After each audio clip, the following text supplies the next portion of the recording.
Hello दोस्तों, तो स्वागत है आपका हमारे online study channel power study point पर।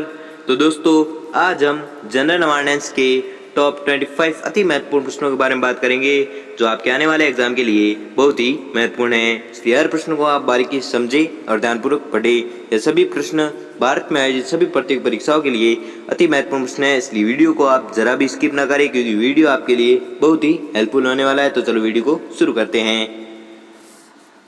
आपका पहला सवाल है, नवंबर में विश्व निमोनिया दिवस कब मनाया जाता है? नवंबर में विश्व निमोनिया दिवस कब मनाया जाता है? तो आपका उत्तर होगा 12 नवंबर को। ठीक है, 12 नवंबर को क्या मनाया जाता है? विश्व निमोनिया दिवस मनाया जाता है। ठीक है, अगला देखते हैं कि आर्मिस्टिस डे कब मनाया जाता है? आर्मिस्टिस डे कब मनाया जाता है? तो आपका उत्तर होगा 11 नवंबर को।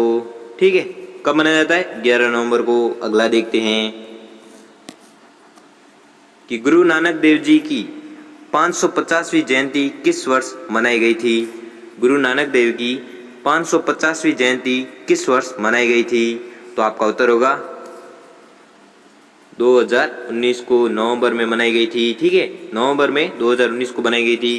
क्या मनाई गई थी? 550वीं जयंती मनाई गई थी। अगला देखते हैं कि 17 नवंबर को किस रूप में मनाया जाता है? 17 नवंबर को किस रूप में मनाया जाता है? तो आपको याद रखना है किस रूप में मनाया जाता है? राष्ट्रीय मिर्गी दिवस के रूप में मनाया जाता है। ठीक है, कब? 17 नवंबर को। अगला देखते हैं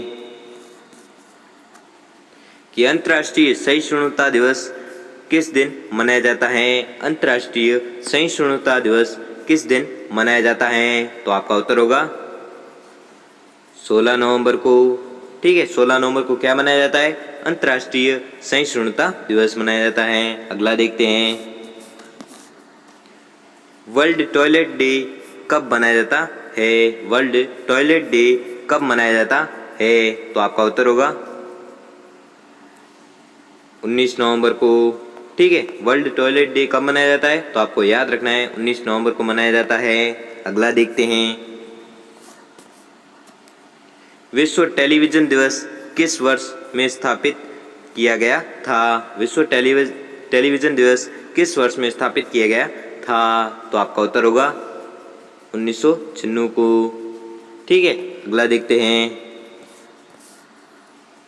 कि भारतीय वायुसेना दिवस निम्न में से किस दिन मनाया जाता है? भारतीय वायुसेना दिवस निम्न में से किस दिन मनाया जाता है?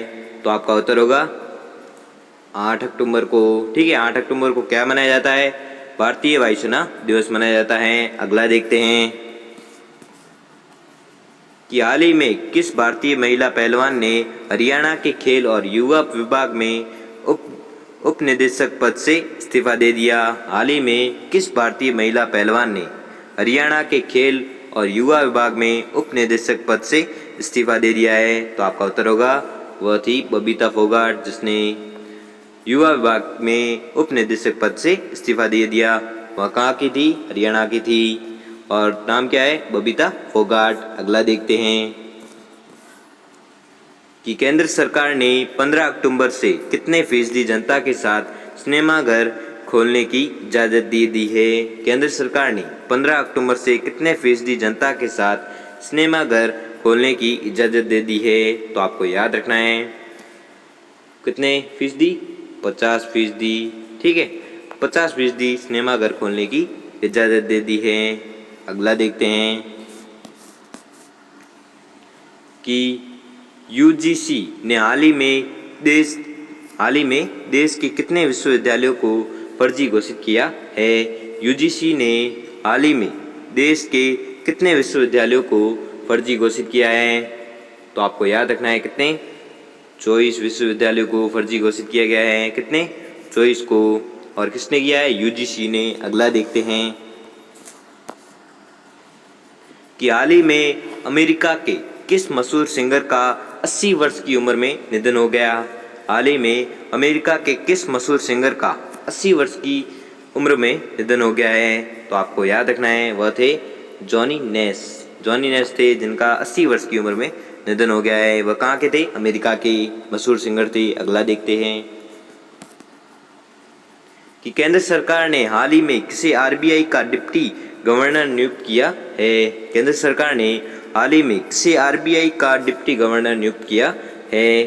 तो किसे किया है? आपको याद रखना है, किया है एम राजेश्वर राव को। ठीक है, एम राजेश्वर राव को क्या किया है? डिप्टी गवर्नर नियुक्त किया है। अगला देखते हैं।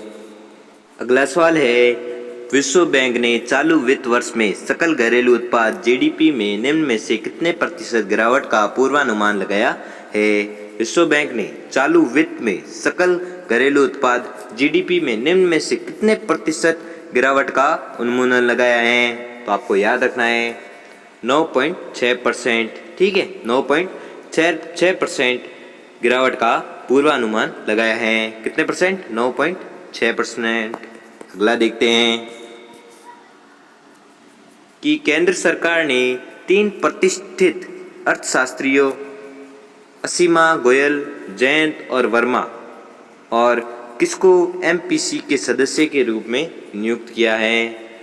केंद्र सरकार ने 3 प्रतिष्ठित अर्थशास्त्रियों असीमा गोयल, जयंत और वर्मा और किसको एमपीसी के सदस्य के रूप में नियुक्त किया है? तो आपको याद रखना है, नियुक्त किया है शशांक भिड़े को। ठीक है, एमपीसी के सदस्य के रूप में किसे नियुक्त किया है? तो आपको याद रखना है शशांक भिड़े को। अगला देखते हैं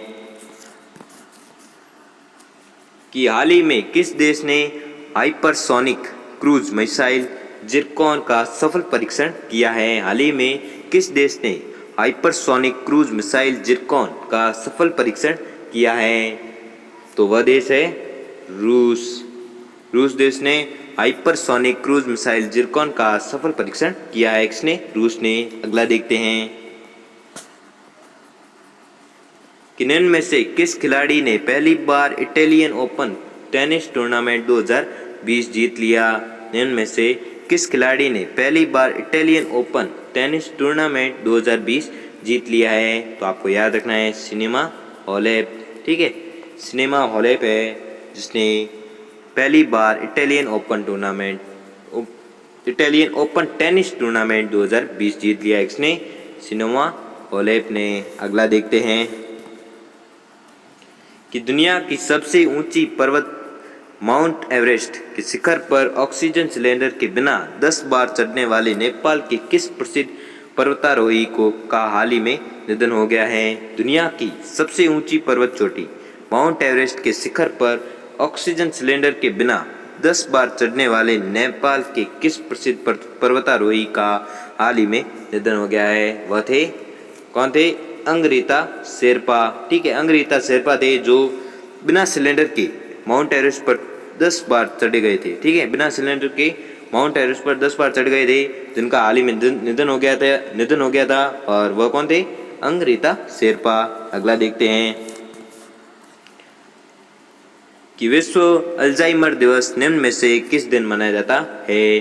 विश्व अल्जाइमर दिवस निम्न में से किस दिन मनाया जाता है? तो आपको याद रखना है किस दिन मनाया जाता है? 21 सितंबर को। ठीक है, 21 सितंबर को। ठीक है, विश्व अल्जाइमर दिवस निम्न में से किस दिन मनाया जाता है? तो आपको याद रखना है 21 सितंबर को मनाया जाता है। अगला देखते हैं कि संयुक्त अरब अमीरात यूएई निम्न में से किस देश को 93,895 कार्बाइन राइफल की आपूर्ति करेगा? संयुक्त अरब अमीरात यानी यूएई निम्न में से किस देश को 93,895 कार्बाइन राइफल की आपूर्ति करेगा? तो आपको याद रखना है वह देश है भारत। ठीक है, भारत को यूएई क्या देगा, यानी किस चीज़ की आपूर्ति करवाएगा? कार्बाइन राइफल की। कितनी? 93,895 कार्बाइन राइफल की आपूर्ति करेगा। किसको? भारत को। कौन? यूएई। अगला देखते हैं कि निम्न में से किस महापुरुष की जयंती के अवसर पर भारतीय प्रधानमंत्री वैभव शिखर सम्मेलन का उद्घाटन करेंगे? निम्न में से किस महापुरुष की जयंती के अवसर पर भारतीय प्रधानमंत्री वैभव शिखर सम्मेलन का उद्घाटन करेंगे? तो आपको याद रखना है महात्मा गांधी की जयंती पर, ठीक है, महात्मा गांधी की जयंती के अवसर पर भारतीय प्रधानमंत्री वैभव शिखर सम्मेलन का उद्घाटन करेंगे, ठीक है, किसकी जयंती पर, महात्मा गांधी की। अगला देखते हैं कि हाल ही में भारत और किस देश के बीच 1960 में लागू की गई सिंधु जल संधि के 60 वर्ष पूरे हो गए।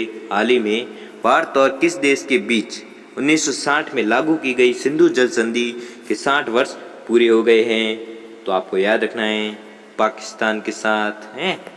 भारत और पाकिस्तान के बीच 1960 में लागू की गई सिंधु जल संधि के 60 वर्ष पूरे हो गए हैं। किसके साथ, पाकिस्तान के साथ और भारत के साथ। भारत और पाकिस्तान के बीच ये सिंधु जल संधि हुई थी, 1960 में लागू की गई थी और उसके 60 वर्ष पूरे हो गए हैं। अगला देखते हैं